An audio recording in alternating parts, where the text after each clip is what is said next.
ಭಾರತದ ಇತಿಹಾಸದಲ್ಲಿ ಮರೆಯಲಾಗದ ದಿನ ಅಂದ್ರೆ ಅದು 2008 ನವೆಂಬರ್ 26.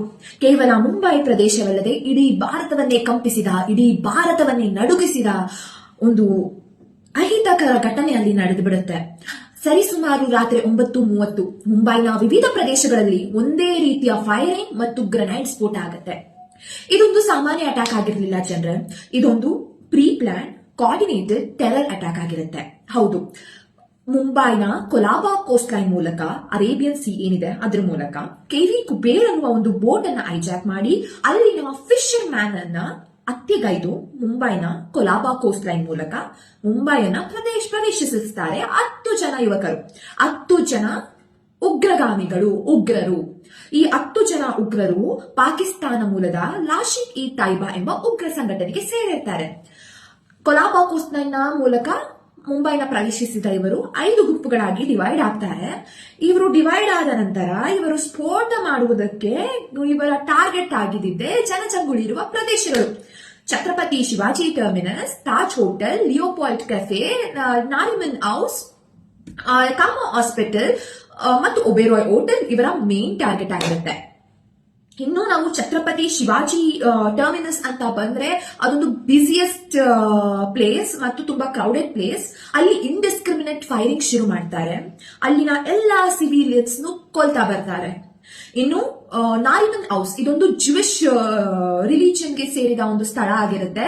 ಇಲ್ಲಿ ಟಾರ್ಗೆಟ್ ಜುವಿಶ್ ಪೀಪಲ್, ಅವ್ರನ್ನ ಹತ್ಯೆಗೈದ್ದಾರೆ. ಇನ್ನು ಒಬೇರಾಯ್ ಹೋಟೆಲ್ ಮತ್ತು ತಾಜ್ ಹೋಟೆಲ್ ನಲ್ಲಿ ಸ್ಟೇಜಸ್ ಇಟ್ಕೋತಾರೆ. ಇನ್ನು ಹೀಗೆ ಇದು 26ಕ್ಕೆ ಶುರುವಾದ ಉಗ್ರ ಅಟ್ಯಾಕ್ ಅಥವಾ ಟೆರರ್ ಅಟ್ಯಾಕ್ ಏನಿದೆ, ಉಗ್ರ ದಾಳಿ ಏನಿದೆ ಅದು 29ರವರೆಗೂ ನಡೆಯುತ್ತೆ. ಸುಮಾರು 169 ಜನ ಸಾವನ್ನಪ್ತಾರೆ, 300ಕ್ಕೂ ಹೆಚ್ಚು ಜನ ಗಾಯಗೊಳ್ತಾರೆ. ಇನ್ನು ನಮ್ಮ ಪೊಲೀಸ್ ಅಧಿಕಾರಿಗಳಾದ ತಾಕೂರಾಮ್ ಒಂಬ್ಳೆ ಮತ್ತು ಹೇಮಂತ್ ಕರಾಕರ್, ಅಶೋಕ್ ಕಾಮ್ಟೆ ಮತ್ತು ವಿಜಯ್ ಸಾಲಸ್ಕರ್ ಇವರು ತಮ್ಮ ಜೀವವನ್ನ ತ್ಯಾಗ ಮಾಡ್ತಾರೆ, ಮರಣ ಹೊಂದ್ತಾರೆ, ಹುತಾತ್ಮರಾಗ್ತಾರೆ. ಇನ್ನು 29 ರಾತ್ರಿ 29 ಸಂಜೆ ಅಷ್ಟರಲ್ಲಿ ಎಲ್ಲಾ ಉಗ್ರರನ್ನು ನ್ಯೂಟ್ರಲೈಸ್ ಮಾಡಲಾಗುತ್ತೆ.